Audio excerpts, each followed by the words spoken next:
do you want?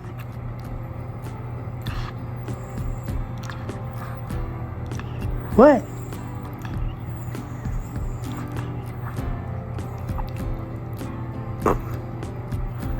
Willow's wanting to get to work this morning. She's ready to go.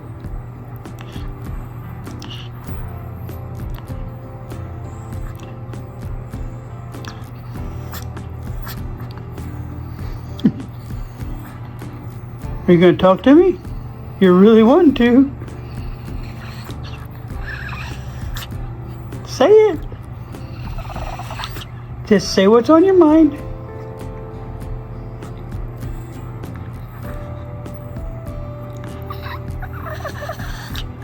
She can't get it out. She's wanting to tell me something. She wanted to go do something. Well, say it. Say what's on your mind. Or you want to eat? What do you want? Give me a high five. You want to give me a high five? Give me a high five. Here, give me a high five over there. Nope, nope. Give me a high five. Oh, you're wanting your sticks? Is that what you're wanting? You want me to hold that while you eat it? Yeah, tell me what you want. What? Well, Willow, we got to get to work. We got a lot to get done today. We got videos to make. You gave me a big laundry list of videos we got to get done. Okay? So we got to get them done. You're a tough person to work for. All right, we'll get going then. Tell them bye-bye. You're going to tell them bye-bye? Tell them bye-bye. Say bye-bye. All right. I hope you guys enjoy the videos today. Hello and welcome to this video for the Radio Hound Tube Radio Restorations. This is John from Indiana, and on this video we're going to be going out to our garage and getting into the cabinet, and we're getting close on the chassis as far as getting the recap finished. And so I'm going to spin this video and we're going to take the speaker out of the chassis or out of the cabinet, and we're going to take a good look at the speaker, and we're going to try to do some cleaning on it and get it all ready for this power up that we're getting close to doing. We're going to have probably this video and then probably one more after that, and then we will probably start the power up process, and you'll get to learn the steps that I take in that power up. So about 3 more videos from now. So I hope you enjoyed today's video. I'll do my best to try to get it done very quickly. I thank you very much for your time today, and please enjoy this video. Well, welcome to this week's video. We're out here in the garage, and we're going to get into this cabinet here, and we're going to try to get our speaker pulled out. This is a beautiful speaker, a nice big speaker, and we're going to try to get it out. This video is all about getting this thing, making sure it's up and ready to go. First thing you do is you just get up here and grab you a socket off of here from your set, and there's usually about four sockets, four different nuts that'll hold this on, and you want to take your bottom ones off first. This one's going to be a little funner because you got the wave magnet in the way. That's this big guy sitting here to my left, and we'll have to kind of finagle this out from behind that. Okay, there's one off, and like I say, there should be, I don't know if we can see down in there, but there's another one at the bottom down here. Let's see if I can get down there low enough to get to it.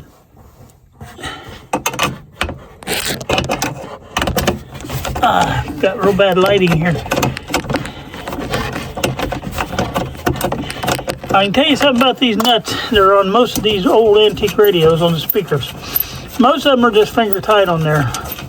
You don't need to rinse these down real super tight on the nut. Okay. And then I take one off the top. I'm gonna leave this top right one on for a second because it's the easiest one to get to. That'll be the last one we take off.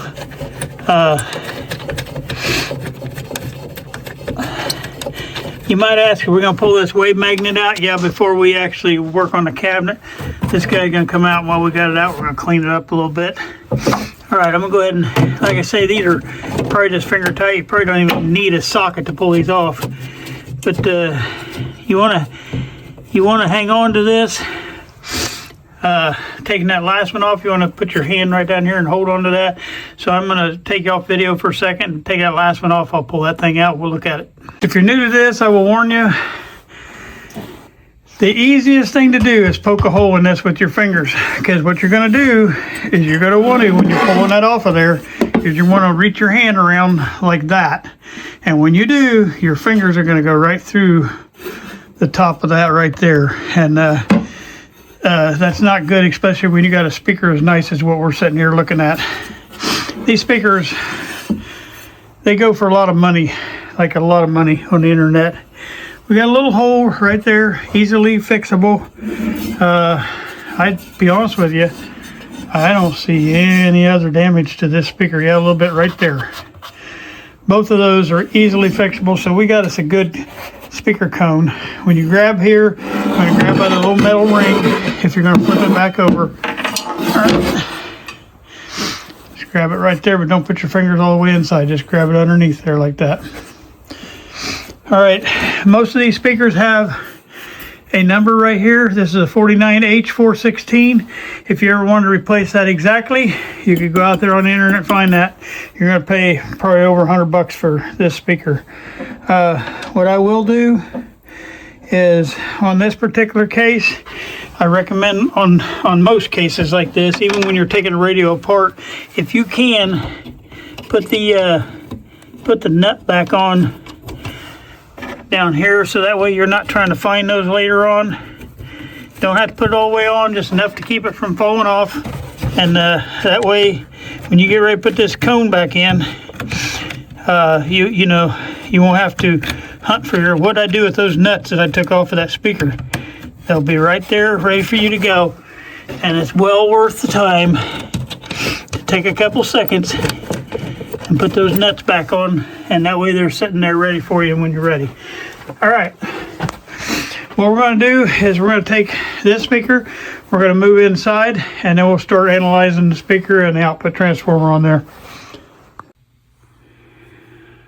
Well, hello, we're back inside the house now, and we're going to do a little checkout on the Zenith. First thing we're going to check out is this field coil right here. The one that goes in the top here underneath this top is your field coil. And what the heck, we'll just go ahead and take that off, and that way you'll see how that is built underneath there.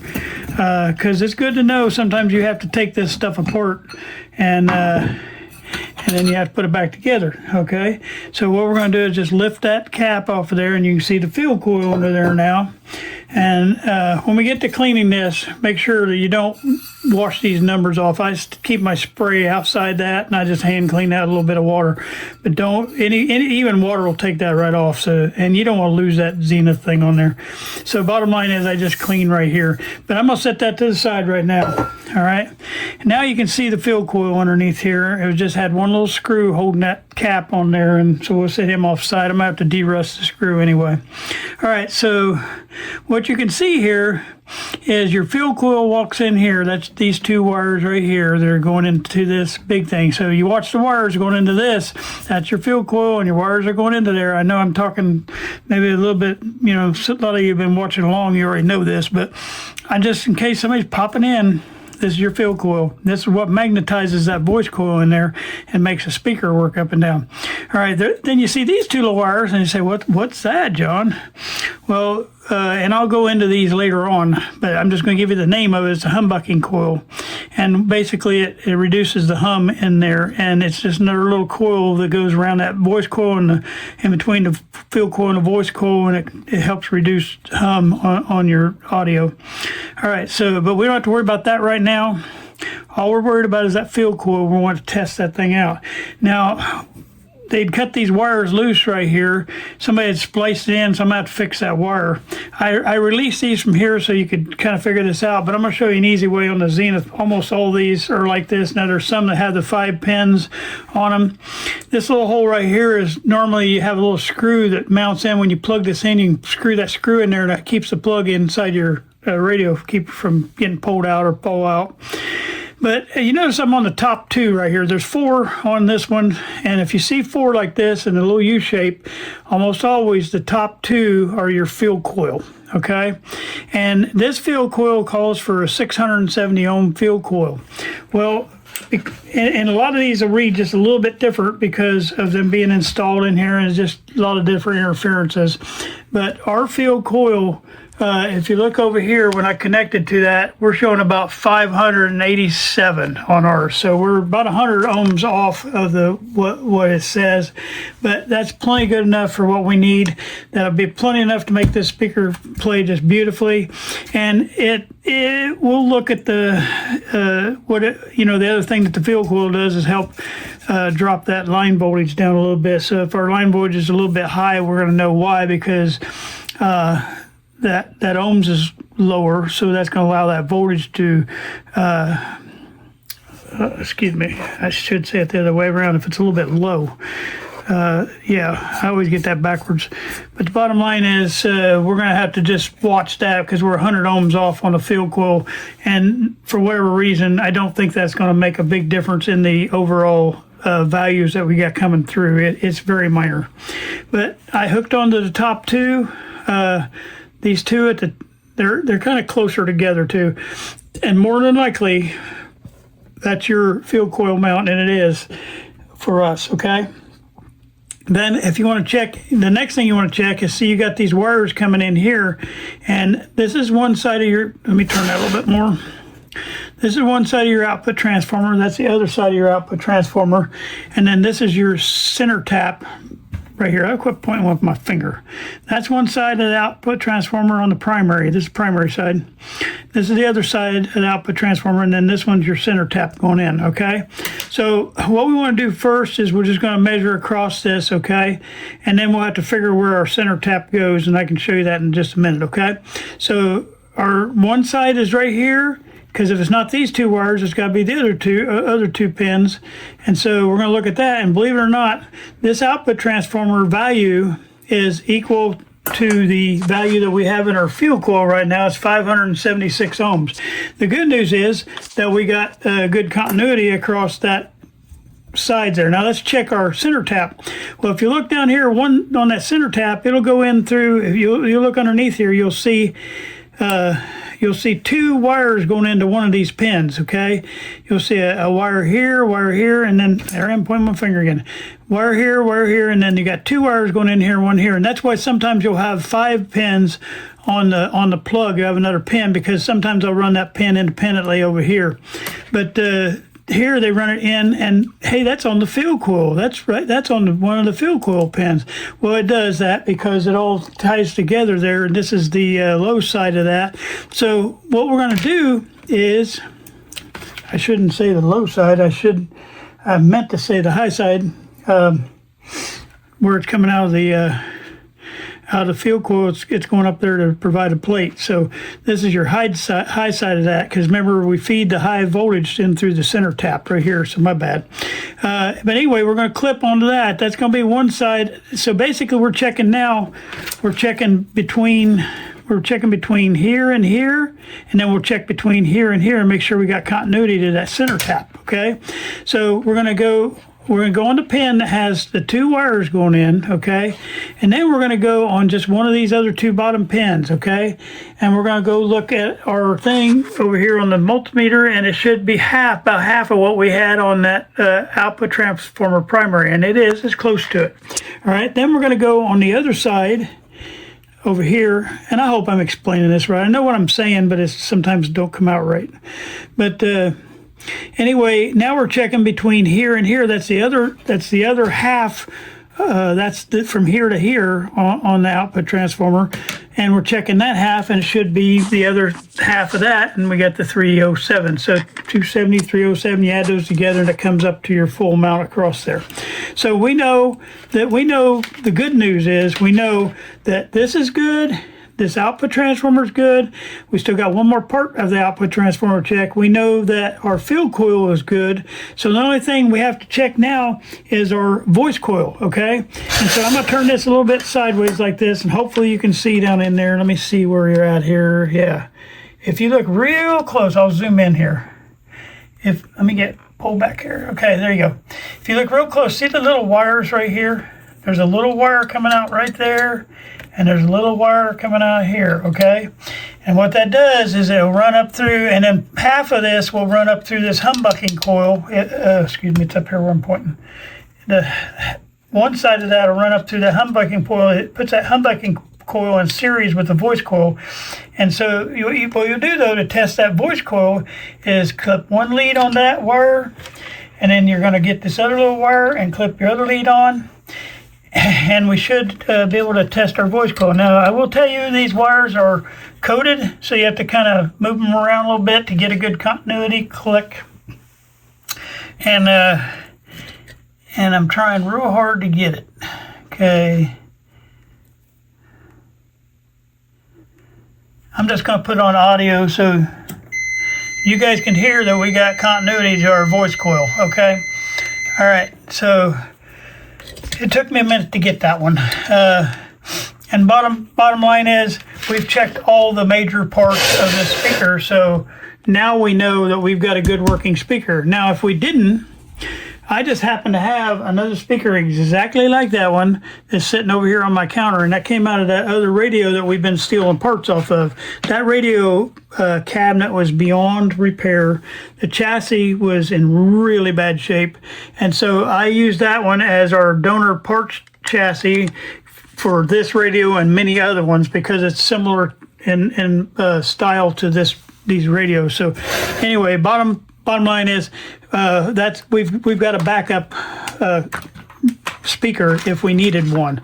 I'm glad we don't, because those speakers come in handy, and for helping me to restore somebody's radio some way down the road, it's going to save them about a ton. Well, at least half of the money they would have paid to buy a new speaker, because I don't charge the prices these guys are charging out on the internet for one of these things. It's outrageous, and I guess that's a good thing for whoever radio, because I'm kind of like that guy in college that the students that are learning how to do oil changes and do that stuff, and you take your car to the college and you can get your stuff done for about half price because they're using you as a guinea pig in your car to teach these guys how to work on cars.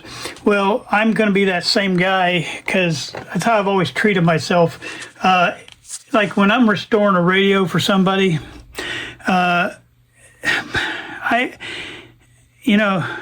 if I run into something that's something new to me, something I'm learning, the meter goes off right then. I don't charge them anything for that time, because to me it's like me paying for my college courses. I run into some weird things sometimes. You'll see when we get into the troubleshooting phase. Now, my luck, this probably when we fire it up, it'll work perfect, but most of the time it don't. Most of the time when you fire up a radio, you have problems, and you have to work through all those little problems. It's like when you're starting a car that hadn't been started in 40 years. You have to work through all those problems because it's sit there for 40 years. There's issues, and so it's the same way with one of these. When you first give that thing juice and hadn't had it in a long time, there's going to be issues, and you have to work through each one of them, and I'll show you those steps when we actually get to it.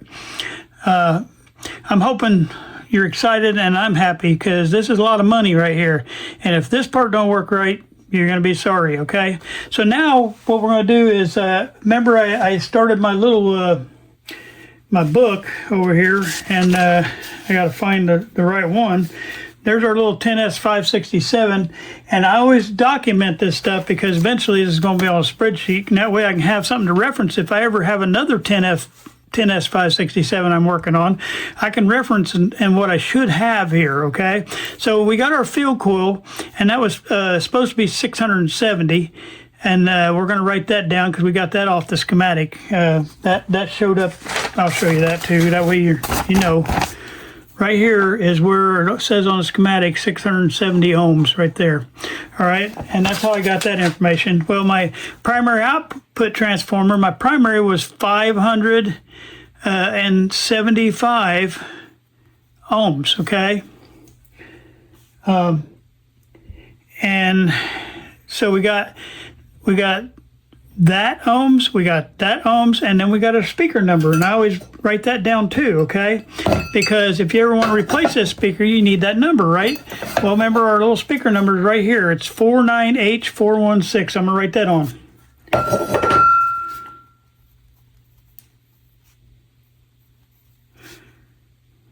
Oh, I did that wrong. Sorry. Okay, 49H416. Okay, I got my numbers in there now, and that way I have that to look back on if I ever work on another radio like that, because that's good numbers that we don't have something messed up, and that way if we got one messed up, we'll know it because it won't match up to those numbers. All right, next thing we're going to do is with that off, we're going to go ahead and get a little bit of cleaning done here, and then I'm going to restore these wires right here. I'm going to put these because I got to get a sleeve back on them, okay? So that's the next thing we're going to do is I'm going to be real careful with this stuff because I got some numbers on here too I don't want to knock off. There's a number right here that says 12J42D and BQ. I don't know. I'll be honest with you. I don't even know what those mean, to be honest with you, but I do know that they're probably important to somebody, and I'm not going to mess around with it. So that's my plan. And that must have been sitting up there. All right, so I'm going to not spray in that area, and I'm just going to actually spray. I'll be right back. I gotta grab my paper towels. You would think, after as many videos as I've done now, you'd think I'd think about getting everything together before I start. But anyway, what I'm going to do is I'm going to spray on the towel this time. That way I'm not spraying all over everything in there. And that way I can keep my things concentrated and focused. And all I'm doing is just giving this guy a good bath. And that way we can make this go, because there's no rust on this thing. It's just a little bit of cleaning and we're good. It's amazing how nice this speaker is. Now, like I say, I'm going to stay away. Now, if you got an air compressor, which I do, but I don't have it hooked up yet. I just bought one. But if you got an air compressor, you can probably take this out to the garage. But you want to be careful there because you don't want to spray that air compressor down on this speaker cone because you'll blow a hole right through that. And you want to be careful, just lightly hit it.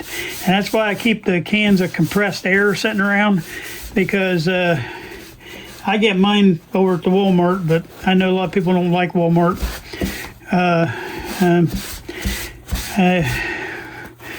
I'll keep my opinions myself there, but I understand, though, fully frustration sometimes there. But bottom line is I still buy stuff there, and that's where I get my compressed air at. There's probably cheaper places to get them, and I'm sure if you guys know that, and it's somewhere local, I'm not driving somewhere, and I'm not paying a big shipping cost. But if you know somewhere that's random and I can get it a lot cheaper than I can at Walmart, then you let me know, please. You see the dirt that I'm getting off of this thing. It's filthy, and we want to make sure when we walk away from this, it's good and clean. So that's what I'm trying to do here, is I'm just trying to get a good clean base to work from. And we want to make sure when we put this thing back in here, it's functional and it's clean. I appreciate all the comments I'm getting from everybody. It's really encouraging me. And, I know I'm never going to be, one of these 100,000 subscriber guys. I get it. I do want to get enough subscriptions to where I can kind of fund myself, where I can maybe quit work. That'd be nice. Because if I could quit work, then I could make this an actual business. And we could turn it into something great for you guys. Now, you notice I'm staying away up from these numbers right here because I don't want to get rid of my numbers. I want to keep them, okay? So, okay, bottom line, I got to get just a little bit more on these edges right here because there's a lot of buildup right here where it's lipped around these edges, especially up around this output transformer. There's a lot of stuck on grease. and it's almost discolored the paint. And I'm trying to get that out. Some of it even took the paint off, it looks like. Okay. These output transformers, if you're looking for aesthetics, they're not the prettiest thing in the world. I don't know why, but they always don't hold up to the dirt and the debris very well, and they look all grungy all the time. And so yeah, it's kind of a pain on them. Sometimes if I'm doing a full like a real restoration on a radio, I might take it off and even paint that to make it look better. I'm just going back around one more time and getting the edges where it lips down inside there, because I want to make sure that we have most of that cleaned up.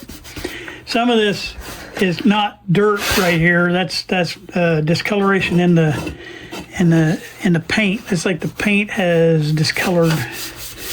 I've got it down to the paint though. It's good that way. Because I'll tell you, if this stuff don't take it off, you're down to where you just need to paint the damn thing, because this stuff takes it off. If it's grease or if it's just dirt, it's coming off. But our thing looks a lot better already. All right, so we got that part done. Next thing we're going to do is the air that I get from Walmart is this stuff right here. It's called Surf ONN and electronics duster, but I'm going to have to go get me another can. I can feel this one's empty.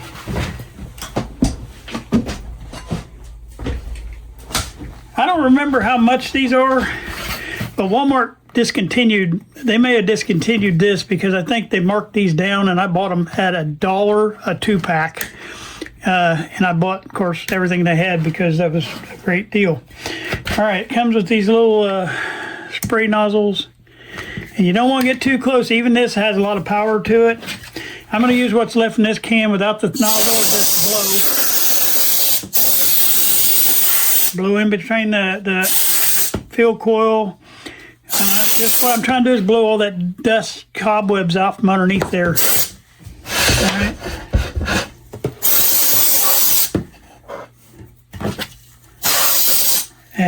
Don't want to do that.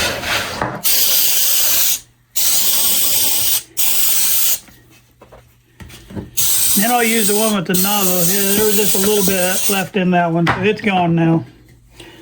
All right, now we'll try the new one. You have to break that little tab off top and make it work.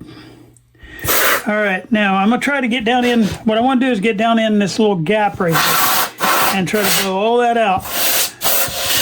If you turn these sideways, you get this white stuff shoots out of the, I forget what you call that.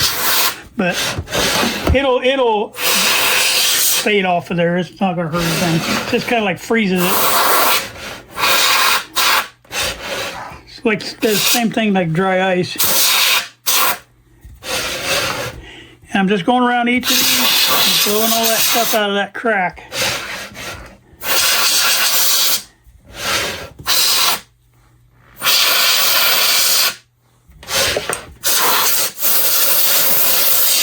Okay, now I'm going to get up under here, and I'm going to try to get where I don't have to tilt my thing.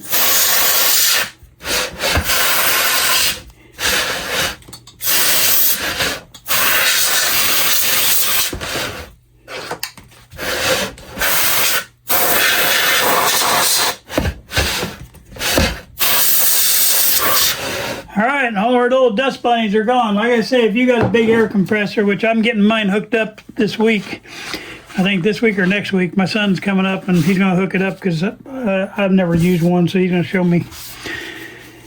I probably should have by now, right? But no. All right. So next thing I'm going to do is I'm going to fix this wire right here, okay? So we got our cleaning part done, and we're going to undo these wires that somebody has, for whatever reason, took them apart. He was probably doing it just so they could measure the field coil, I'm assuming. And we're going to pull these apart, and then we're going to refasten them with the right way. Okay, so this one here, I don't know what they did, but I got to fix it. All right, this one here has got a, I'm going to just cut that off and redo it because it's just not good. Okay, I'm gonna cut that a little bit shorter. This one here's only got like 2 wires left on it, so I'm gonna cut it just a little bit shorter. Not much, because you gotta have room to get this up in there. Okay, and this a little bit shorter. We'll cut them all, because if you do it, then they won't line up with each other if you don't. All right, we just cut them bad ends off of there, okay? All right, now we get our little stripper, and we're gonna fix that. Okay, pull that little tip off. Now, that's a nice wire right there, see that? Okay. You don't want to go too short, because you get too close to that field coil, then you're going to have a bunch of other issues, but we're out here. We should be good. Yeah, we should be okay. And the good news is I don't have to mark these wires, because one's black and one's yellow, so that makes it real easy for that. I'm going to show you something else I got. This is one of my tools. My wife bought this for me, and I don't know where you get it. If anybody asks me, maybe I can ask her. But this is a zap lighter, and you roll that little thing up there. It's made by that company right there, and you push this forward like that, and it brings this thing out here. And you have to, it's like a USB where you have to charge it. Anyway, you push it out here, and there's a little power button right here that you push after you push that forward. And you put it around your fringe, and what it'll do is burn that, I don't know if you can see on the video or not, but it burns that extra frayed stuff off. And so that one won't fray no more. And it makes it really pretty cool. So I'm going to do these other 3 like that in a minute here. Basically, you just push that forward and put it around there, and it burns that end off. Pretty cool little tool. My wife found that on the internet for me. Okay, I don't know what happened there, but I lost power. This thing probably needs charged. It's been in my box for quite a while, and it needs charged, so I have to go charge that. But I got most of it. I got 3 out of the 4. All right, next thing I'm going to do is tin these wires. So I'm going to take my my soldering iron. I'm going to get these tinned up. All right. And when they're old wires like this, remember to add your keister. This is the flux, the keister flux that you have, and that'll help them to tin. Especially if it's old wires. I'm going to go ahead and put this on there too.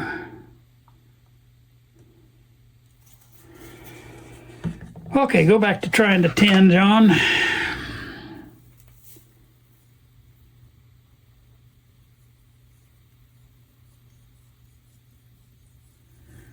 And that wire tinned up just beautifully. My hand in your way again. I've been trying to get better at the hand thing. I rearranged my iPhone so I can see a little bit better what I'm doing in the screen. And I've been trying to work on my little problems like that. And eventually I might get good at it, right? All right.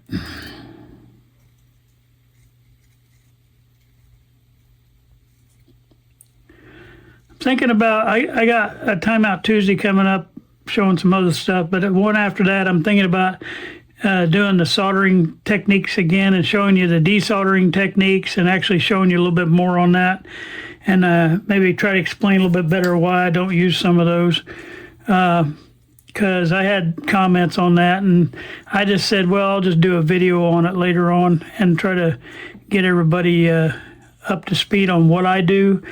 Now, like I say, most of the experts are going to say what I do on desoldering is wrong, but and technically it is, but it's the way I do it, and I don't want to lie to you. That's what I don't like about this YouTube stuff. People get on here and, they'll make a big mistake or whatever, and they'll edit that out or whatever. My mistakes are going to be in here, and it just shows you, number one, I'm human. Number two, these radios can come up with stuff you never even heard of. I've been doing it for a lot of years now on Facebook, and in all those years, almost every radio does something new that I've never seen before. It's always something. It's usually in the troubleshooting phase when you're trying to troubleshoot your way and get the thing up and running. It comes up with something new that you've never heard of before. All right, before you, I got these all tinned, all 4 of them. And before you go on here, you want to take a piece of shrink tubing and you want to slide it down all the way out of your way, just down that tube. You want to put one on that wire and one on that wire on the field coil side, okay?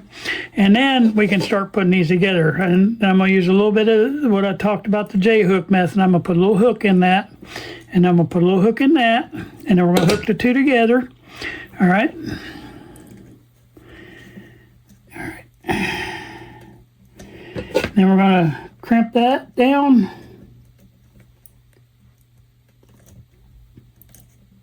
Okay, and we're going to do the same thing on the other wire. Put a little J-hook. There's other ways of matching these together. There's connectors you can use. I don't like the low voltage connectors because there's high voltage that goes in this thing. Like, you know, when you're going into this field coil, you're 300 plus volts going in there. And you don't want to use them little, now you can use maybe like a Wago connector that they use in electronics. Those go up to 450 volts. But I wouldn't use just a little low voltage, those little crimp things that you stick there, because those right there do not handle that high voltage, and you end up having a problem there. So my suggestion to you is not to do that. To me, the J-hook, if you solder it, it's gonna be just fine. It'll stay together for a long time. And plus, it gives you a little place to come in and troubleshoot and take it apart if you need to, which I think is good too. All right, I'm soldering the connections where the J-hooks are. Make sure you got a good soldering over the two sides of the J. That way, you know that it's not going to come apart on you. And to make sure the two wires are soldered in the middle too. I just dropped a piece, but oh well. What you don't want to do is drop that hot solder down on your speaker. Okay, that's why I'm trying to do it right over the top of that. All right, now I've got those two soldered together. I'm gonna get a little bit more on this one here. I just noticed a little bit of wire sticking out that I didn't see. Okay, beautiful. All right, then once you get those two soldered, and I can pull you up there a little bit, then you just slide your shrink tubing over that connection right there, and you just slide that. You want to push it down far enough to where that heat don't get to the end of your shrink tubing, then you won't get it back over the top of that. And then what I'll do is heat that up, and I just take my little heat gun and I heat those down, and that'll shrink down right over the top of that, and it'll be a lot better than the connection that they had on there. They just had them open in the air, and I don't really like that. All right, so that part's done. Now we want to stick this back down. I did that off camera, but I opened this little clamp up here, and that allowed me to pull those wires out. All right, and then I'm going to take my pliers now, and I'm going to squeeze that clamp back together. I put the wires down in there, and I'm going to squeeze that back together until it touches, and that'll keep everybody in there nice and snug. Okay. All right. So that takes care of that. So we've got this speaker almost ready. I just got to do a little bit of washing around the top of this, put that back on, and I want to de-rust this nut right here. We're gonna make sure to put a little anti-rust on that too. And while I'm doing that, I may try to throw a little bit of de-rusting stuff on either side of this because it is discolored pretty bad. So I may throw that on there while we're waiting. All right. So let me get my paper towel again and my cleaner, and we'll clean the top of this. Once again, I'm not going to wipe in here. I don't want to take that label off of there. So I just sprayed that on my paper towel, and this way I'm not spraying on the piece itself, and I'm just going around the outside edge of this, trying to get as much as I can without getting into that label. Because as soon as I touch that with this stuff, it's coming off. And there ain't no going back. Once you do it, there ain't no going back. You just can write it off as a learning experience and don't do it again. But yeah, and I could probably get a lot more of this off if I let it sit on there a little bit. I can spray a little bit on the bottom. I'm gonna put a little bit heavier around this bottom. There's some evidence of pre-rust on this piece. So it was getting ready to start rusting out on us, but it hadn't yet, so that's good. I'm not going much deeper on this because it's not going to be a show piece, so we're just getting enough to where we have that. Okay, so I'm going to stick this guy back on. We want to make sure that we don't crimp our wires here, and we're going to put that back in place, making sure these wires are coming out the center of that. Then I'm going to put my little screw down in there, and I wonder if they had that little thing on there. I found a little piece of rubber that's not part of the radio, but it was laying up in there. I wonder if they had that in between there for a reason, just to give it a little bit of a buffer. Let me cut this thing in half and see if, because what they had in there was way too big anyway if they did. All right, I cut that in half. I'm just going to stick that right there and give it a little bit of a buffer there because there's a gap there, and I don't like that either. So that's probably what they were trying to do. Is take that gap out. And all right, so I got my screw started right there, making sure my wires are centered in the hole, and then I can tighten this thing back down. Yeah, that made it nice and stiff. All right, so we got that out of the way. Now we're going to do the next part of this, is the cleaning for the I'm going to put a little bit on that screw up there, but I got to be real careful. I just want it on the screw, okay? So what I'm doing is I'm using this navel jelly, okay? I don't want it to run off of there. I just want enough on the screw where it gets on the head of the screw, and that's it, because even this stuff will take off your label, okay? All right, so I got that on the head of the screw to help that rust. And then I'm going to put a little bit of this down here, because I want to get that a little bit better looking around there. The rest of this ain't too bad, but this part right here is just a little bit bumpy. It's like pre-rust again. It's just like right in the early stages when you get ready to rust. And there's a little bit on this side right here. All right. And there's one. See, I even see a little rust spot starting right there. It's just right before you're getting ready to have a breakout of rust. And we can stop it right here with this navel jelly. We'll stop it in its tracks. Okay. I think we're going to let that ride. I just put a little bit of that on there. We're going to let it set for a little bit. There's a little bit right there too. Yeah, it was everything that was on the bottom side of this output transformer is what it was. Got a little bit over here. And there's a little bit right up here, but I don't think I'm going to open up that can of worms to get all the way around that, because that goes all the way around. I'm just going to leave that one. All right, I'm going to set that on the side. We have to let it sit on there just 10-15 minutes, and then we can take that back off. All right, I'm going to turn my soldering iron back off. All right, I'm going to come back to this as soon as that gets dry, and we're going to wash that off with water, and then we should be done with the innovation to stopping the rust. That will keep it from going on from what it was getting ready to do. All right, and then this thing will be about ready to go. I forgot to spray the dust off my output transformer.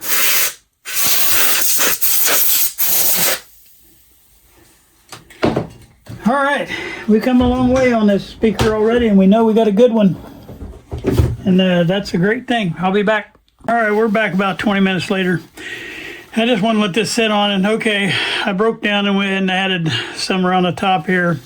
Now, you say, John, why wouldn't you want to do that in the first place? Well, there's a big gold cone that's made out of styrofoam that fits over this anyway. You're never going to see this. But I got to thinking, you know, that is pre-rust, so I don't want that to continue on. So I decided to go ahead and add some to that too. So I did when we was off camera there. And it'll help at least kill that rust on there. So you want to wipe off the excess of what you got on here. And then we'll come back after we get that wiped off. We'll come back with the water, and what that does is stop the chemical process, and we'll put water over everything we put this stuff on. kind of clean that off of there. So, but first you want to wipe off the most of it ahead of time. And that's what I'm doing here right now. And you can see it already intubating that rust. I don't know if I'm making sense or not, but I put a little bit on this output transformer top too, just because it was pretty bad too. It was starting to pre-rust too. And so make that look a little bit better. Just trying to keep it where this speaker will last another 80 years. That'd be nice, wouldn't it? Somebody open this up 80 years later and thank John for doing a good job. That would be really nice. I wish I could be that guy.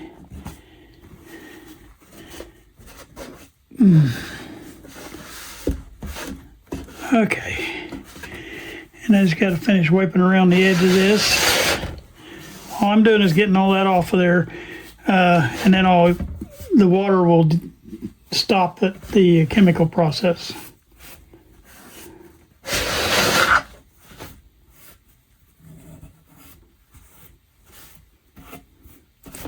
You can already see all those little bumps that we had on there are gone. It's just a little bit of staining, but the bumps are gone. All right, I got one more little piece to get off there by the screw up there, and I want to do that real carefully because I don't want to rub that into those numbers at all. And what that's doing is just stopping that process on the screw itself.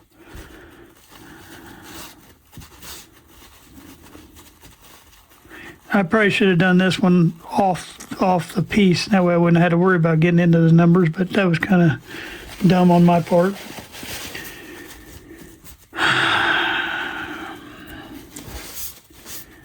Okay. All right, now I got a wet towel. It's just water in it. And everywhere that I put that stuff, I want to rub this and make sure that I don't have any left on there. That's going to keep working because it turns white and hard, and then it's hard to get off.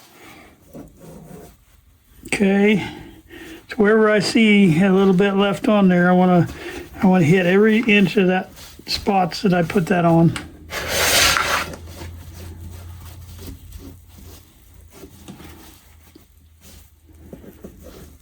All right, we are about done with this speaker. And I'm ready.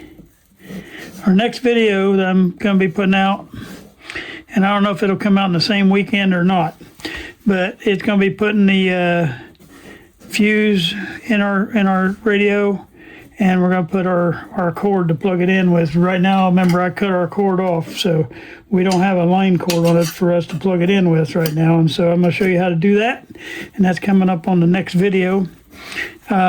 And then after that, I think we're pretty close to being ready for the power up. And I'm excited about that too, because I'm kind of wondering, how well she'll work. Just so you know, a speaker like this sounds phenomenal. They got a good sound. Now, if you're just getting into this game, everybody's used to stereo. This is not stereo. This is mono. You will not have stereo on here. It's just one sound, mono, coming out of one speaker. So you got to kind of get mentally used to that. And right here, I'm just washing where my screw was. I'm not running over the top of those numbers and letters, but I am going to get around them. Make sure I get as much of that dust off of there as I can. All right, so I got my thing protected. We're going to let this thing dry, and next time you see this, it'll be plugged into our radio. Everything else checked out okay. Our plug's really good. The wires are good. Only bad wires is the one we fixed right there. And so we're ready to go with this thing. All right. That's it for today's video. I hope you enjoyed it. I hope it wasn't near as long as that last one. Thank you very much. I do have a PS I have to add to this. I forgot about this. I want to I sprayed some air in here just to kind of clean it out, because that's where your voice coil sits down there. It goes around that spindle in the middle. So you want to make sure you kind of make sure there's no dust and debris in here. There's a little bit of just cleaning that needs to be done on this edge right here. And so I'm going to come do that. The other thing I wanted to say for anybody that's starting out, it wouldn't hurt for you to put a piece of cardboard across the top of this, because it'd be maybe a minute before you get back to this. And it's so easy for you to stick your fingers through the speaker cone. So to me, it's better. And the other thing is, if you're working with screwdrivers and stuff like that around one of these things, these screwdrivers are a magnet to that. They love to just go right into that. I don't know why. If you're working nearby, you'll drop the screwdriver and it'll go right into that cone. And then you end up being the patching. And I'm going to show you, you know what we could do. Let me do that on here too. We'll get this done today. We're just going to go ahead and knock this out too. I was going to do this off the camera, but this way, in case you just need to know. We have a couple little dents right here. There's one right here, and there's actual hole right there, okay? And I'm just going to show you how I fix that real quick. It doesn't take a few minutes to do that, and that way we'll have that out of the way on this video here. What I do is I take these are those wipes you get like you're going into the Walmart, and they hand out wipes for you to put on your cart and wipe the handle of your cart, and then you just let them dry out, okay? And a lot of people use dryer sheets too. They're a little bit more thick and a little bit more chemically impregnated. These only just have like alcohol type stuff. So what I do is I just cut a little tiny piece of that like that, and then I use this Aleene's tacky glue. You can get that at Walmart too. And you'd think I've been sponsored by Walmart, but I'm not. But that's just where I go. And you put a little bit of that tacky glue on there. Make sure all the edges are covered, because you want no seal broken on the edge. This stuff, when it dries clear, and it'll look like well, you'll see later on. I'll show you before we start the next, when we do the wiring section, maybe. But you just lay that over the top of that with the glue side down. All right, and you got to get it off your fingers so you can help push that in. But what I do then is I just stretch this out tight over that hole. All right, and then I use one of these are knitting needles that I've been pointing with. They're wooden knitting needles, and they don't stick too bad to this stuff here. But what I'm doing is I'm pushing that glue out from underneath there and coming over the side of it. And that way I'm kind of sealing that edge, and it pushes that glue out underneath there. All right, and sealing the edge at the same time. And see, there's one right there. It's already done now. You just got to make sure all the edges are sealed down. All right, and we're going to fix this other one real quick. We'll just cut us another little piece for that.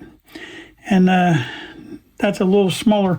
And I save as many of these stupid little hand wipe things. You can buy hand wipes too, but these ones that Walmart hand out they're perfect for this. All right, so I'm going to put a little piece right there next. So get me a little bit of my tacky glue, and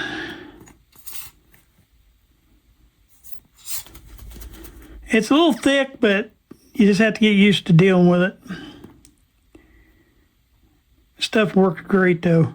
This will heal up that hole, and it'll be like solid, and it's not heavy. It's real lightweight, so it doesn't make it like where the speaker has trouble moving.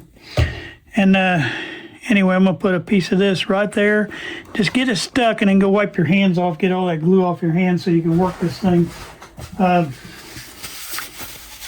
Okay. All right, and just press it down in, and then you work it out with your end of your stick is the best way. And all I'm doing, you don't want to get across that cone there unless you dip it down in there, because this is what allows it to move up and down this edge surround you got. So you want to make sure that you kind of keep it lipped over that hump. All right. And that's how you repair holes on a speaker. And you can do some pretty large holes with this stuff, even if there's no cone right there. You don't want to go a big spot, but as long as it's smaller like this, it's plenty good. So anyway, just make sure that glue ain't all humped up underneath there. That's why I kind of work it to the edge and work it out the side here.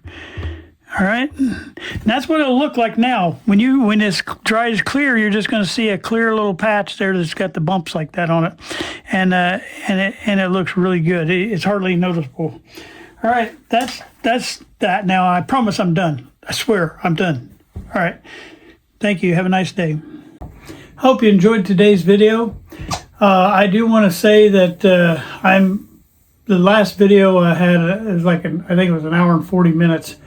I'm going to try not to do that again. I know when I watch videos of people, I get kind of over it if I see that long, because we're all bunch of busy people, and for us to have time to sit down for an hour and 40 minutes and watch something, I know it's a little bit hard. I had to group all that together. I was going to split it apart, and I had to group it all together because it just tied together, and it just made it real hard not to. But I'm going to try and do my best to cut these off in smaller chunks, 30, 40, maybe 50 minutes at the most, as best I can do, to try to get that smaller to where you have the time to sit down and watch it and you don't get bored with it. I do thank you guys for watching though, and please share with your friends and like and subscribe. I would love to have more subscribers. I know there's a lot of people that are watching that haven't subscribed. It doesn't cost anything to do it, and it's a lot of fun to watch these old radios come back to life. So I hope you enjoy that. Thank you very much. I hope you enjoyed today, and we'll see you next time.